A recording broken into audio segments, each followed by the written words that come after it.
আমার আল্লাহ তাআলা প্রথম জানা দিলেন যে আসমানের কসম, ওই নক্ষত্র তারকার কসম। নক্ষত্র তারকা আল্লাহ তাআলা আসমানের ভিতরে এই নক্ষত্র তারকা ঝুলিয়ে রেখেছে। সুবহানাল্লাহ। কেমন দুনিয়ার মানুষ কোনো কিছু যদি ঝুলাইতে চায়, যদি কোনো মানুষকে ফাঁসি দিতে চায়, যদি কোনো ফল বেঁধে রাখতে চায়, রশি লাগে। রশি লাগে না? রশি লাগে কিনা? যদি ফাঁসি দিতে চায়, রশি ছাড়া ফাঁসি দেওয়া সম্ভব নয়। কেউ যদি তার দোকানের ফল ঝুলাইতে চায়, সেটাও রশি লাগে, রশি দিয়ে ঝুলিয়ে রাখতে হয়। রশি ছাড়া সম্ভব নয়। আমার আল্লাহ দুনিয়ার মানুষদেরকে জানায়া দেয়, দুনিয়ার মানুষ, আমি এই আসমানের তারকা, আমি আল্লাহ যে আসমান বানাইছি, আসমানের ভিতরে তারকা নক্ষত্র ঝুলিয়ে রেখেছি, কোনো রশি লাগে নাই। তারকাকে শুধু বলছি, এ তারকা তুই যে জায়গায় আসোস এমনি থাকবি। তারকা আল্লাহর হুকুমে এইভাবে আছে। সুবহানাল্লাহ। আল্লাহ তাআলা বলেন ওয়াস-সামা'i যাতিল বুরুজ, ওই আসমানের নক্ষত্র তারকার কসম, ওয়াল ইয়াউমিল মাউউদ, কিয়ামত দিবসের কসম, ওয়া শাহিদু ওয়া মাশহুদ। আমার আল্লাহ কয়, এ দুনিয়ার মানুষ, ওই জুমার দিনের এবং আরাফার দিনের কসম। এরপরে আল্লাহ জানায় দেয় কুতিলা আসহাবুল উখদুদ।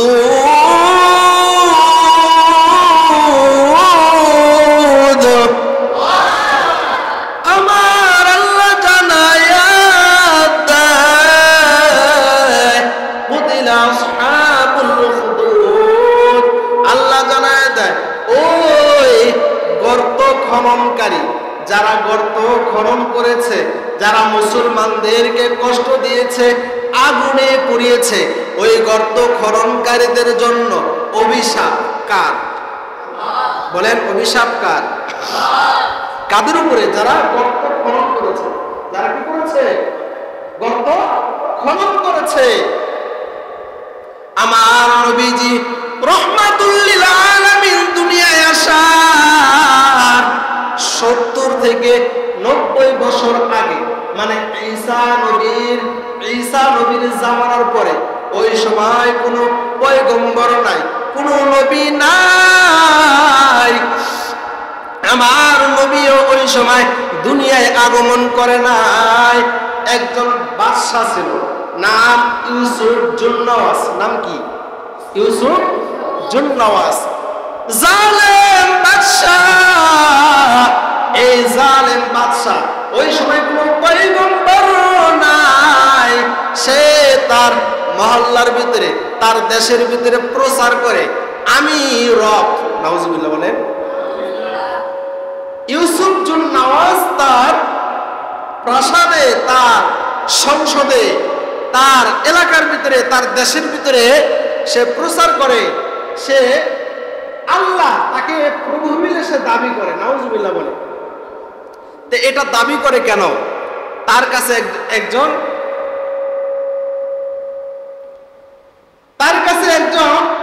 পণ্ডিত ছিল, যে পণ্ডিত সব কিছু জানতেন, আগামী বিষয়গুলো সে বলে দিতেন।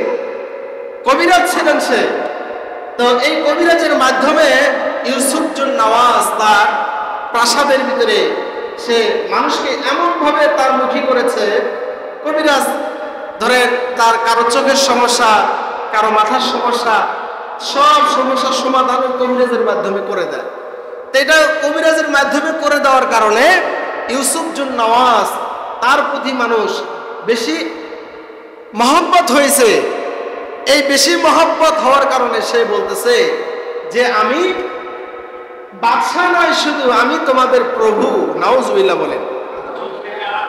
তো ওই পণ্ডিত ইউসুফ জুন্নাওয়াস বাদশাকে বলতেছে, বাদশা নামদার, আমার তো বয়স শেষ হয়ে গেছে, আমি যে কোনো সময় মৃত্যুবরণ করতে পারি। তো আমার মৃত্যুবরণ করার পরে এই কারিশমা, এই কেরামতি কেউ দেখাইতে পারবে না। আপনি একটা কাজ করেন, সুন্দর দেখে ছোট্ট একটা বালক আমার কাছে এনে দেন, আমি তাকে আমার আমল, আমার কবিরাজিগুলো তার কাছে শিখায় দিই।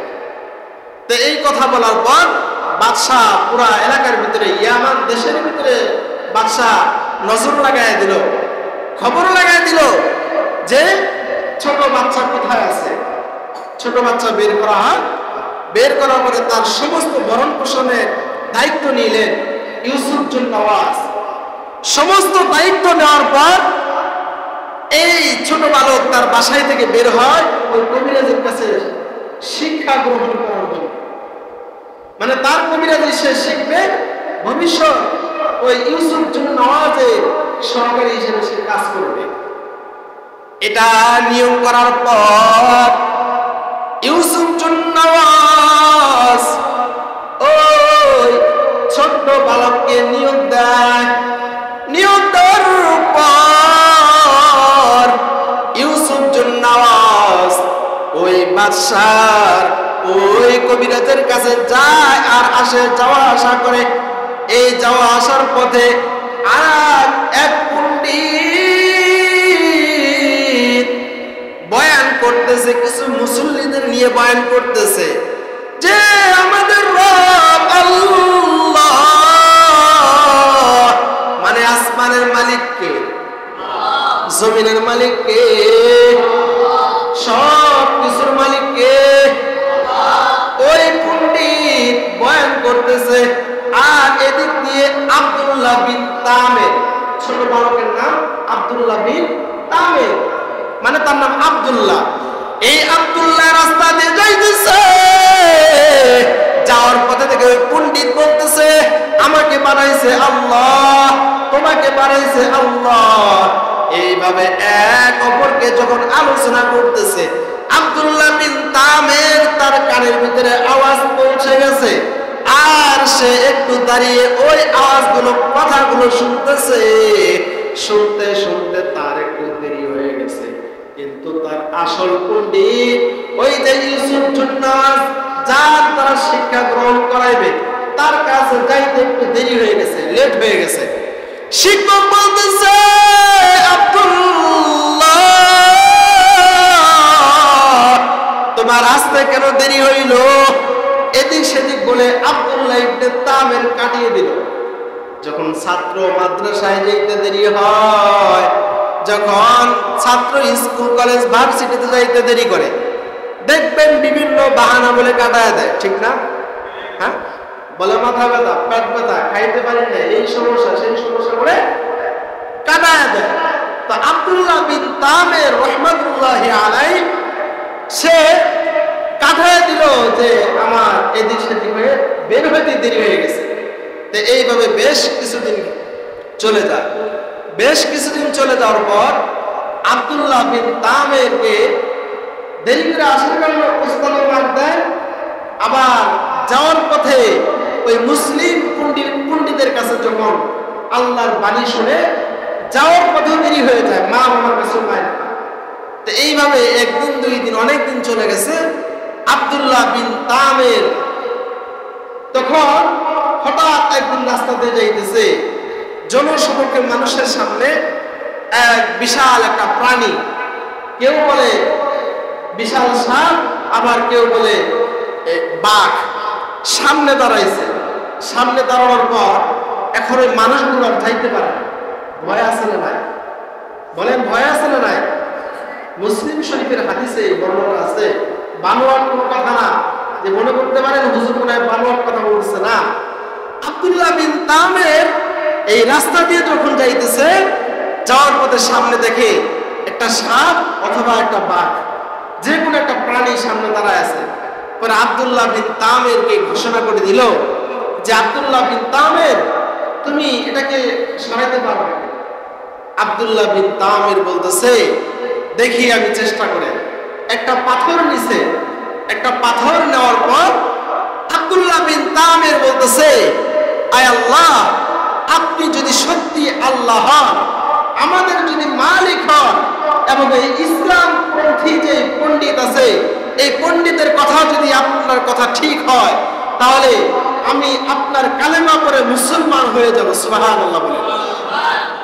আর আমি মুসলমান তো হবই, আর এই পাথর দিয়ে আপনি আল্লাহ যদি সঠিক হন, এই পাথর নিক্ষেপ করার সাথে সাথে ওই হিংস্র জাতি প্রাণী ধ্বংস হয়ে যাবে। সুবহানাল্লাহ বলেন। আব্দুল্লাহ বিন তামির এই কথা বলার পর ওই পাথর হিংস্র জাতি প্রাণীর উপর নিক্ষেপ করেছে। নিক্ষেপ করার পর হিংস্র জাতি প্রাণীটা ধ্বংস হয়ে গেছে। সুবহানাল্লাহ। ধ্বংস হওয়ার পর ইয়ামেন দেশের ভিতরে আলোচনা হয় যে আব্দুল্লাহ বিন তামির অনেক কিছু জানে, এটা কেমনে সম্ভব?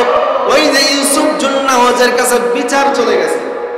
বিচার দেওয়ার পর বাদশাহ বলতেছে, তুমি এটা কিভাবে সম্ভব যে তুমি একটা রাস্তার ভিতরে হিংস্র জাতি প্রাণীকে তুমি ধ্বংস করে দিলা? আব্দুল্লাহ বিন তামির কয়, এরে বাদশাহ নামদার, আমি যে পাথর দিয়ে যে প্রাণীকে ধ্বংস করেছি, এটা আমি আব্দুল্লাহ বিন তামিরের কোন অহংকারী, কোন কারামতি, কোন জিনিস নয়, এটা আমার আল্লাহর হুকুমে হয়েছে। সুবহানাল্লাহ। জালেম বাদশাহ মাথা গরম হয়ে গেছে যে আমি যাদের কাছে প্রচার করি যে আমি তোমাদের রব, আমি তোমাদের প্রভু, কিন্তু এই আব্দুল্লাহ বিন তামির, যাকে আমি নিজে টাকা পয়সা খরচ করে ভরণ পোষণ দিয়ে যাকে আমি লালন পালন করতেছি, সেই আমার বিপক্ষে মানুষকে জানায় যে আমাদের রব আল্লাহ। সুবহানাল্লাহ বলেন। আব্দুল্লাহ বিন তামিরের মাথা নষ্ট হয়ে গেছে। ইউসুফ জুন্নাওয়াজের বাদশার মাথা গরম হয়ে গেছে। কে রে? আব্দুল্লাহকে ডাক দাও। আব্দুল্লাহকে ডাক দেওয়া হয়, জিজ্ঞাসা করে তোমাকে এইগুলো শিক্ষা দিয়েছে কে? ওই যে মুসলিম পণ্ডিত, তার নাম বলে দিল। ওই পণ্ডিত আমি যাওয়া আসার পরে সে আমাকে এগুলো শিক্ষা দিয়েছে। আব্দুল্লাহ বিন তামিরের পণ্ডিতকেও ডাক দেওয়া হয়, তুমি এগুলো শিক্ষা কিভাবে দিলা? আব্দুল্লাহ বিন তামিরের পণ্ডিত ওস্তাদ বলতেছে যে বাদশাহ নামদার, আপনি সবার কাছে প্রচার করেন যে আপনি সবার রব, আপনি সবার প্রভু, কিন্তু আমরা বলি আপনি আমাদের প্রভু না, আমাদের রব একমাত্র আল্লাহ। সুবহানাল্লাহ। এই কথা বলার পর আব্দুল্লাহ বিন তামিরের যে মুসলিম, হে মন্ত্রী, তোমার চোখটা ভালো হইল কিভাবে? বলতেছে আমার চোখ ভালো করে দিতেছে আব্দুল্লাহ বিন তামির। আব্দুল্লাহ বিন তামির সে আমার চোখটা ভালো করে দিয়েছে। তাকে ডাক দাও। ওই আব্দুল্লাহ বিন তামিরকে ডাক দেয়। ডাক দিয়ে বলতেছে, তুমি আমার, তোমাকে আমি লালন পালন করেছি, আমার টাকা খরচ করে তোমাকে সবকিছু শিখাইছি, তুমি কেন আমার বিপক্ষে কাজ করতেছো? কয় না না বাদশাহ, আপনি আমাদের আল্লাহ না, আপনি আমাদের প্রভু না, আমাদের রব একমাত্র কে? এই কথা বলার পর বাদশাহ তার যে বাহিনী ছিল, সেনাবাহিনী, তার এই নৌবাহিনী যারা ছিল, তাদেরকে বলল যে যাও, এই আব্দুল্লাহ বিন তামিরকে এই জায়গায় হত্যা করা যাবে না, আব্দুল্লাহ বিন তামিরকে হত্যা করবা, তার হাত পা বেঁধে পাহাড়ের উপর থেকে ছেড়ে দিবা, একটা পাহাড়ে নিয়ে যাও। তা আব্দুল্লাহ বিন তামিরকে হাত পা বেঁধে সেনাবাহিনী, নৌবাহিনী তারা এক পাহাড়ের উপরে নিয়ে গেছে। পাহাড়ের উপরে নেওয়ার পর আব্দুল্লাহ বিন তামিরকে যখন পাহাড় থেকে ছেড়ে দিবে, এই সময় আব্দুল্লাহ বিন তামির বলতেছে, আল্লাহ, আপনি যদি আসলেই যদি আপনি আমার প্রভু হন, আমার আল্লাহ হন, এই বিপদ থেকে আপনি আমাকে বাঁচায় দেন। আল্লাহু আকবার বলে আব্দুল্লাহ বিন তামির এই কথা বলার পর হঠাৎ আছে, পাহাড় কাঁপতেছে, পাহাড় লাঞ্ছনা করতেছে, আর ওই সেনাবাহিনী নৌবাহিনী যারা আছে তারা পাহাড় থেকে পড়ে গিয়ে তারা পড়ে গেছে, তারা ধ্বংস হয়ে গেছে। ধ্বংস হওয়ার পর বাদশার কাছে আব্দুল্লাহ বিন তামির উপস্থিত। বাদশা নামদার, আপনি যাদেরকে পাঠাইছেন তারা ধ্বংস হয়েছে, আমি আব্দুল্লাহ জীবিত আছি। বাদশা নামদার বলতেছে, আরো অন্যান্য সেনাবাহিনী নৌবাহিনী যারা আছে তাদেরকে বলতেছে তাকে এই জায়গায় মারা যাবে না, তাকে এক সাগরের ভিতরে নিয়ে যাও। এক সাগরের ভিতরে নিয়ে যায়। সাগরের ভিতরে নেওয়ার পর ওই আব্দুল্লাহ বিন তামেরকে হাত পা বেঁধে সাগরের পানিতে ছেড়ে দিবে। এই সময় আব্দুল্লাহ বিন তামের আমার আল্লাহকে কয়, আয় আল্লাহ, এই বেঈমানরা আপনার কালেমা পড়ার কারণে, আপনার মুসলমান হওয়ার কারণে আমাকে হত্যা করতে এসেছে। আয় আল্লাহ, আপনি যদি আমি আসল গোলাম হই, আপনি আমাকে এই সাগর থেকে রক্ষা করেন। এই কথা বলার পর সাগরের ভিতরে ঝড় তুলে দিলেন আমার আল্লাহ। সাগরের ঝড়ের ভিতরে ওই বাদশার যারা সেনাবাহিনী ছিল, নৌবাহিনী ছিল, প্রত্যেককেই ধ্বংস হয়ে গেছে। কিন্তু আব্দুল্লাহ বিন তামের বাদশার সামনে উপস্থিত। আল্লাহু আকবার। আব্দুল্লাহ বিন তামির বাদশার সামনে আবার উপস্থিত হয়েছে। পরে বাদশাহ বলতেছে, আব্দুল্লাহ, তোমাকে কোনোভাবেই হত্যা করতে পারতেছি না, তোমাকে আমি কিভাবে হত্যা করতে পারবো তুমি আমাকে বলো। ছোট বাচ্চাকে বলতেছে। আব্দুল্লাহ বিন তামির বয়স 10 বছর হবে। কত বছর? 10 বছর বয়স হবে। ওই ছোট্ট বালককে বলতেছে, তোমাকে কোনোভাবেই আমি হত্যা করতে পারতেছি না, তো কিভাবে তোমাকে হত্যা করতে পারি তুমি আমাকে বলো। আব্দুল্লাহ বিন তামির বললেন, বাদশা নামদার, আমাকে যদি হত্যা করতে চান তাহলে এই ইয়ামেন দেশে যত মানুষ আছে প্রত্যেককে একত্র করবেন। একত্র করে আমাকে এক গাছের সাথে বেঁধে রাখবেন। বেঁধে রাখার পর একটা তীর নেবেন, সেই তীর নিয়ে বলবেন, বিসমিল্লাহি রব্বি হাযাল গোলাম। এই কথা বলে যখন আমাকে হত্যা করবেন, দেখবেন আমি সাথে সাথে শাহাদাত বরণ করে মৃত্যুবরণ করবো। সুবহানাল্লাহ। এই কথা বলার পর আব্দুল্লাহ বিন তামের যখন এই কথা বললেন, ওই বাদশাহ ইউসুফ জুন নওয়াজ তার কথা শুনে সমস্ত ইয়ামান দেশের মানুষগুলোকে একত্র করেছে। একত্র করার পর আব্দুল্লাহ বিন তামেরকে গাছের সাথে বেঁধে রাখছে। বেঁধে রাখার পর তীর হাতে নিয়েছে। তীর হাতে নেওয়ার পর ওই ইউসুফ জুন নওয়াজ বলতেছে, বিসমিল্লাহি বিরব্বি হাযাল গোলাম। এই কথা বলে যখন তীরটা নিক্ষেপ করেছে, আব্দুল্লাহ বিন তামিরের এই পাশে তীরটা লাগছে। লাগার পর সে সাথে সাথে শাহাদাত বরণ করেছে। আর ওই আব্দুল্লাহ বিন তামিরের পাশে যত মানুষ ছিল, আব্দুল্লাহ বিন তামিরকে হত্যা করার জন্য ওই বাদশাহ তার যত সৈনিকদের যত মানুষ ডাক দিয়েছে, প্রত্যেককেই দেখে যে আমাদের বাদশার নাকি গোলাম আল্লাহ আছে। বাদশার নাকি কি আছে? আল্লাহ আছে। মানে বাদশাহ বললেন কি, বিসমিল্লাহি বিরব্বি হাযাল গোলাম।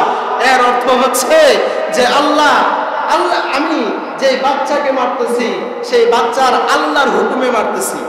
ওই বাচ্চার আল্লাহর হুকুমে মারতেছি বিসমিল্লাহ বলে। এই কথা যখন বললে তার প্রত্যেককেই বলতেছে যে আমাদের বাদশাহ যে আব্দুল্লাহ, আল্লাহর নামে আব্দুল্লাহকে হত্যা করতে হয়, মানে আমার বাদশার ক্ষমতা নাই, ওই আল্লাহর ক্ষমতা নিয়ে তাকে হত্যা করতে হয়েছে।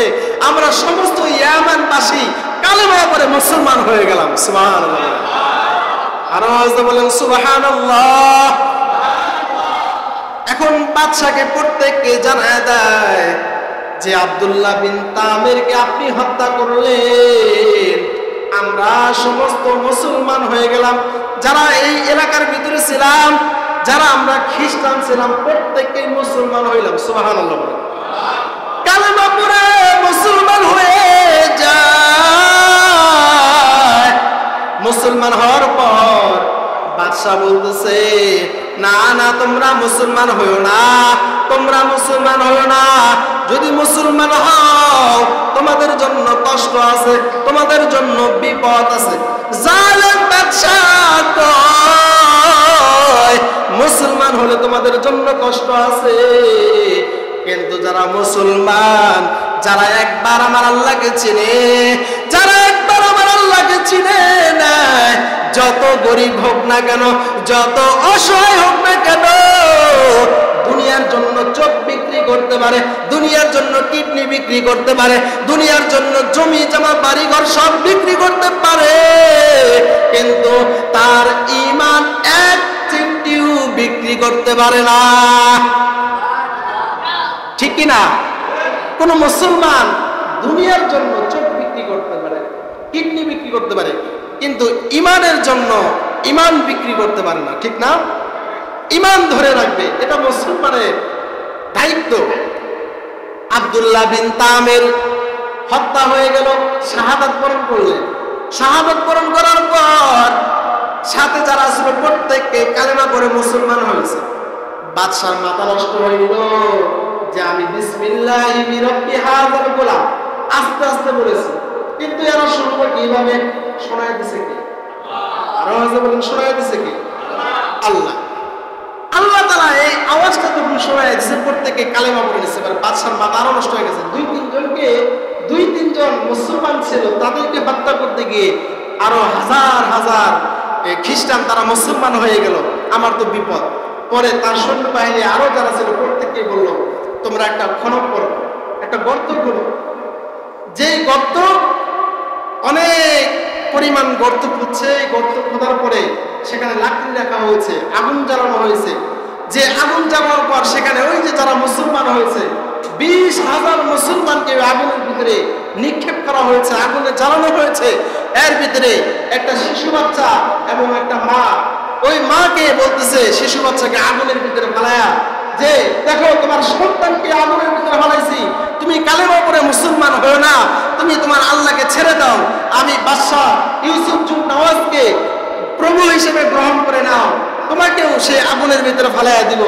আর যখন এই মাকে বলা হইল তোমাকেও আগুনের ভিতরে ফালাইয়া দিব, তখন মা একটু ভয় পেয়েছে যে আমার সন্তানকে আগুনে পুড়ে ফেলছে, আমাকে হয়তো এই আগুনে পুড়ে ফেলবে।